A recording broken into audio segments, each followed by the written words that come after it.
வணக்கம். தமிழ் ஃபுட் கார்னரில் பருப்பு வடை பண்ண போகிறோம். இந்த வடை நல்ல மொறுமொறுப்பாகவும் ரொம்ப டேஸ்ட்டாகவும் இருக்கும். நீங்களும் இதே மாதிரி பருப்பு வடை ட்ரை பண்ணி பாருங்கள். வாங்க எப்படி பண்ணுறதுன்னு பார்க்கலாம். இது வரைக்கும் தமிழ் ஃபுட் கார்னர் சேனலை சப்ஸ்கிரைப் பண்ணாதவங்க சப்ஸ்கிரைப் பண்ணிக்கோங்க. இந்த பாத்திரத்தில் 1 கப் கடலை பருப்பு சேர்க்குறேன்.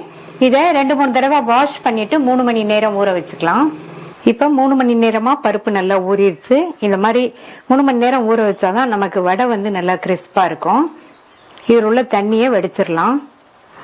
பருப்பில் உள்ள தண்ணியெல்லாம் வடிகட்டியாச்சு. இந்த மிக்ஸி ஜாரில் 5 காஞ்ச மிளகாய் சேர்க்குறேன். நீங்கள் உங்களுடைய காரத்துக்கு தகுந்தபடி சேர்த்துக்கங்க. இது கூட 1/2 டீஸ்பூன் உப்பு சேர்த்துட்டு தண்ணி எதுவும் சேர்க்காம 5-6 சுற்றி அரைச்சிட்டு வந்துடலாம்.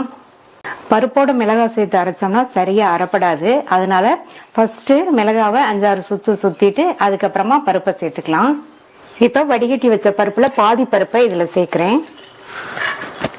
பருப்பு சேர்த்ததுக்கு அப்புறமும் தண்ணி எதுவும் சேர்க்காம பல்ஸ்ல விட்டு விட்டு போட்டு குறகுறப்பா இருக்கிற மாதிரி அரைச்சிக்கலாம். இடையில 1-2 பருப்பு அரைப்படலானாலும் பரவாயில்ல. அரைச்ச பருப்பை இதுல சேர்த்துட்டு மீதி உள்ள பருப்பையும் இதே மாதிரி அரைச்சிடலாம். எல்லா பருப்பையும் அரைச்சாச்சு. இது கூட ஒரு மீடியம் சைஸ் பெரிய வெங்காயத்தை கட் பண்ணி சேர்த்திருக்கேன். கூடவே 2 டேபிள் ஸ்பூன் கேரட் துருவல். இந்த மாதிரி கேரட் துருவல் சேர்த்து பண்ணி பாருங்க.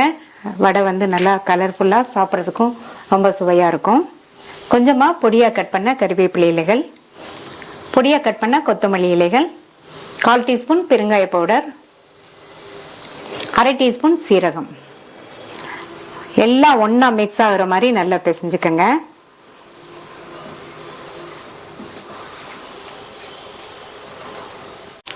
உப்பு செக் பண்ணிட்டு உப்பு சேர்த்துக்கங்க. மறுபடியும் நல்லா ஒரு தடவை பிசைஞ்சிடலாம். வடை போடுறதுக்கு மாவு ரெடி ஆயிடுச்சு. நம்ம ரெடி பண்ணி வச்ச வடை மாவுல இருந்து கொஞ்சமா எடுத்து இந்த மாதிரி லெமன் சைஸ் அளவுக்கு எடுத்திருக்கேன். உங்களுக்கு எந்த சைஸ் வேணுமோ அந்த சைஸ்க்கு நீங்க உருட்டி உருட்டி எடுத்து வச்சுக்கோங்க. இந்த மாதிரி எடுத்து வச்சிட்டோம்னா நமக்கு எண்ணெயில போடுறதுக்கு தட்டி தட்டி போடுறதுக்கு ஈஸியா இருக்கும். எல்லாத்தையும் இதே மாதிரி உருட்டி வச்சிடலாம்.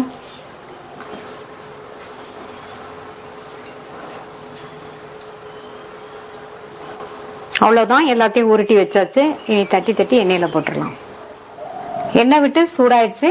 கையை லைட்டா தண்ணியில தொட்டுட்டு நம்ம ரெடி பண்ணி வச்ச பால்ஸை எடுத்து இந்த மாதிரி உள்ளங்கையில வச்சு இந்த மாதிரி ப்ரெஸ் பண்ணி விட்டுட்டு நல்லா லெவல் பண்ணி விட்டுருங்க.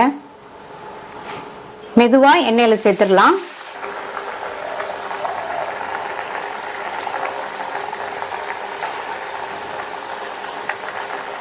எண்ணெயோட அளவுக்கு தகுந்தபடி வடையோட சைஸ்க்கு தகுந்தபடி 4-5 போட்டுக்கோங்க.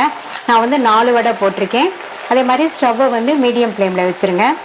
உடனே பிரட்டி விட வேண்டாம், கொஞ்சம் நேரம் கழிச்சு பிரட்டி விட்டுக்கலாம். ஹை ஃப்ளேம்ல வச்சிங்கன்னா உடனே கலர் மாதிரி வடை மேல வெந்த மாதிரி இருக்கும், உள்ள மாவா இருக்கும். சிம்ல வச்சிங்கன்னா வடையில எண்ணெய் சுத்திக்கும். அதனால மீடியம் ஃப்ளேம்ல வச்சுதான் போட்டு எடுக்கணும். இப்ப 1 நிமிஷம் கிட்ட வச்சு ஒவ்வொரு வடையா திருப்பி போட்டுக்கலாம். இந்த மாதிரி 4-5 தடவை திருப்பி திருப்பி போட்டு நல்லா பொன்னிறமா வந்ததுக்கு அப்புறமா எடுத்துடலாம்.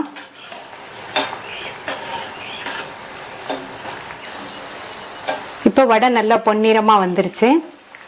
இந்த ஸ்டேஜ்ல எடுத்தாதான் வடை நல்லா மொறுமொறுன்னு இருக்கும். எவ்வளவு நேரம் ஆனாலும் இந்த வடை மொறுமொறுன்னு இருக்கும்.